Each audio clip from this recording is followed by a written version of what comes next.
Hello, my friends. I wanted to make a video about how to market your book. If you have written a book, you can market it.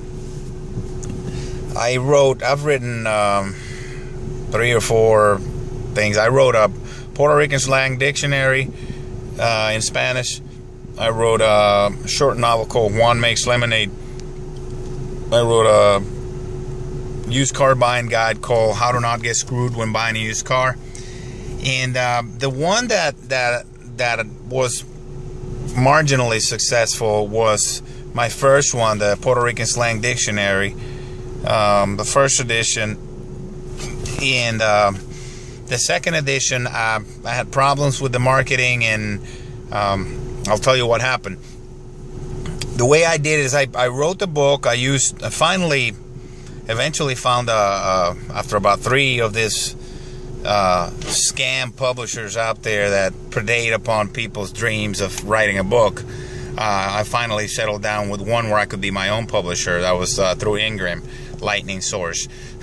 So now they have something called Spark. A friend of mine just published with that. I helped her out with it. And so I started calling. Once I wrote it, what I did is I started calling.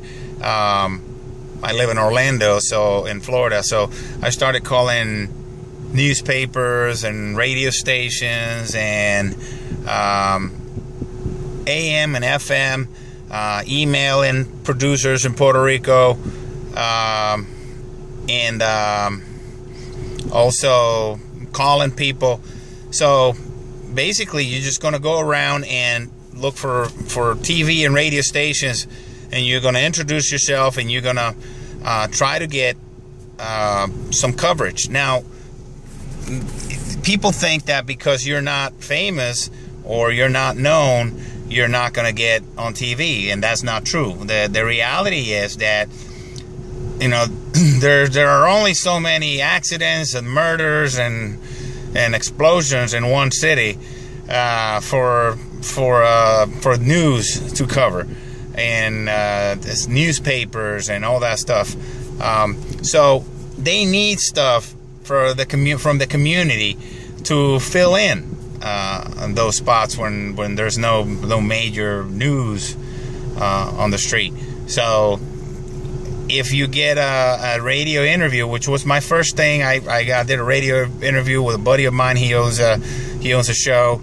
I think it's a 4-hour show every day, Monday to Friday.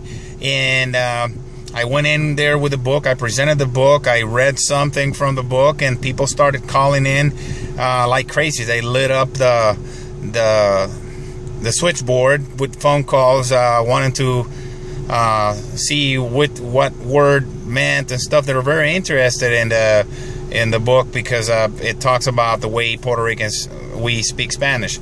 So we have our own peculiar way, and every Spanish-speaking culture has it.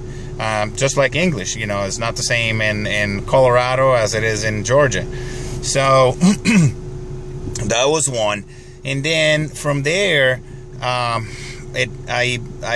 made an appointment with a local newspaper that focused on Hispanic issues, and then I went and did an interview on that. That came out on the newspaper, and people left my phone number and stuff. People started calling, and then but the one that really helped was the TV. I finally landed an interview with a show, syndicated show in Puerto Rico called Entre Nosotras, which is in Guapa America. It's like a morning talk show, like the Spanish version of The View, and the producer got interested in it, and they wanted a spot. So we did a Skype interview through, they had me on their prompter over there on the corner of the screen on the TV, and this was a major audience, national audience. And that, what I did with that interview, after I was done with that interview, I took that interview, I went on their website, and I copied the link to the interview. I I asked them, where's it going to appear? And they told me, so I went and I used that link to start courting as leverage for not Barnes & Noble, when Borders were still in business. So I sent it to their corporate offices, and I also started sending that interview, that televised interview on the major network, Hispanic network. So I sent it to the emails to the store managers. I said, hey, I have a book. Look, I'm on national TV with this book. Would you carry it in your store? And could you schedule a book signing? So you're just going to have to be creative and start, promoting, they say, I think it's tooting your horn. So I did that, and eventually I started doing book signings in different border stores, and they were successful. Did Miami, Orlando, and then eventually I befriended one of the managers at a big store in Borders in the Miami Dolphin Mall, and she put me in contact with. I asked her, say, hey, how can I get this thing in all the stores? So like talk to the manager in the big corporate manager in charge of the Hispanic books, and I got in contact with him, and they put an order in, and I managed to put my book in a lot of borders, LaGuardia Airport, Miami, Orlando, the Eastern Seaboard had my books.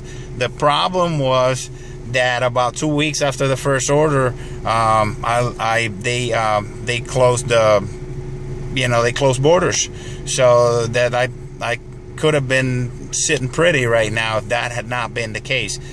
But that's one thing. I haven't done it with this book, with the second edition. I have to get busy on it.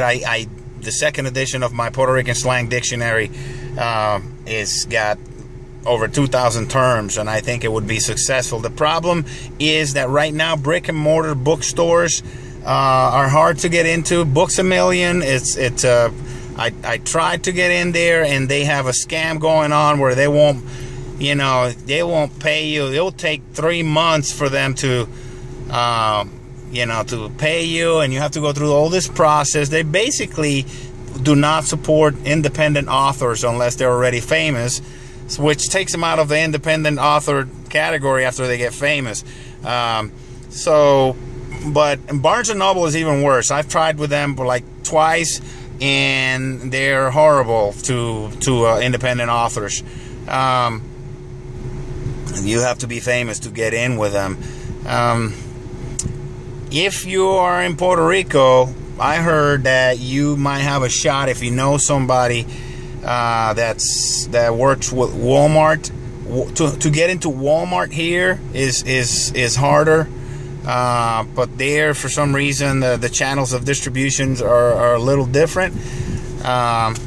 So I hope that helps you market your book. And whatever you do, do not buy any of these promotional packages that they sell. I don't care. Author House is the worst. It's one of the worst of the worst. They'll take you to the cleaners. You will not sell one book. You'll spend $5,000, $6,000, $7. That would not help you sell anything. Outskirts Press, they're the worst of the worst. I call them outhouse. They're the flat out thieves. Don't buy any of those packages, marketing packages. Do it yourself. Knock on doors, email, do an email campaign, call people in the neighborhood, and be proactive about it. Book shows, I've had mixed. Don't think you're gonna sell books and book shows like that. The way to do it is to create a buzz and get the book in the stores, in the bookstores. The problem is there aren't many. There are the digital stores. Online stores a lot of them are hurting the bookstores badly. So you have to find a way to get out there on the TV and the news, make a lot of noise with it. And good luck in your book, and keep writing.